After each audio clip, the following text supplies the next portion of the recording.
দায়িত্ব গ্রহণ অনুষ্ঠানে সম্মানিত সভাপতি, উপস্থিত ময়মনসিংহ সদর থেকে নির্বাচিত জাতীয় সংসদ সদস্য জনাব আবু ওয়াহাব আবদুল ওয়াহিদ, ময়মনসিংহ ৫ মুক্তাসা থেকে নির্বাচিত মাননীয় সদস্য জনাব জাকির হোসেন, উপস্থিত সিটি কর্পোরেশনের প্রধান নির্বাহী কর্মকর্তা সহ সকল কর্মকর্তাবৃন্দ, কর্মচারীবৃন্দ, আমি আসলে আজকে এখন আপনাদের সাথে বক্তব্য বেশি দিব না।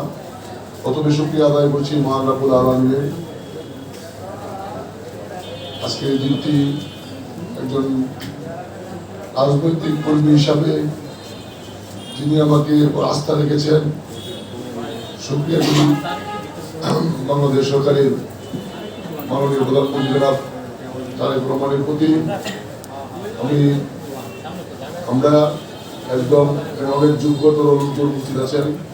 আমরা একজন রাজনৈতিক কর্মী হিসাবে আজকে থেকে আমার এই সিটি কর্পোরেশনের একজন সদস্য হিসাবে পথ চলা শুরু। আমি এরপরে আপনাদের সঙ্গে আরেকটি মিটিং আছে আমার। আমি দুজন মাননীয় সংসদ সদস্য মহোদয়কে অনুরোধ করি, আপনারা দুজনেই এই সিটি কর্পোরেশনের বাসিন্দা, আমার অনেক বিএনপি নেতৃবৃন্দ এখানে উপস্থিত আছেন।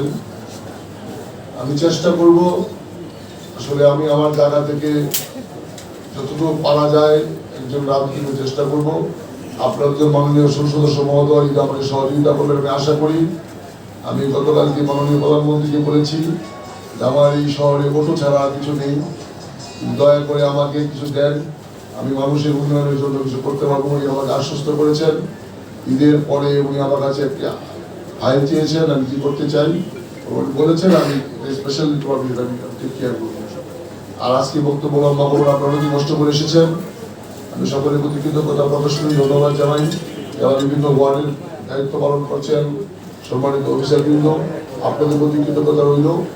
আমি তারপরে কথা বলে নেব। আবারও সকলকে ধন্যবাদ জানিয়ে আমরা ময়মনসিংহ সিটি কর্পোরেশন একটি পরিবার, একসঙ্গে পথ চলব এই প্রত্যয় ব্যক্ত করে আজকের এই রমজানের সকালে আমার যে মেহমান যারা কষ্ট করে এসেছেন তাদেরকে সিটি কর্পোরেশনের পক্ষ থেকে ধন্যবাদ জানিয়ে উপস্থিত সকল সাংবাদিকবৃন্দ আপনাদের সহযোগিতা চেয়ে আমি আমার বক্তব্য শেষ করছি। সকলকে ধন্যবাদ। বাংলাদেশ জিন্দাবাদ, সবার আগে বাংলাদেশ। ধন্যবাদ মাননীয় প্রশাসক, ময়মনসিংহ সিটি কর্পোরেশন।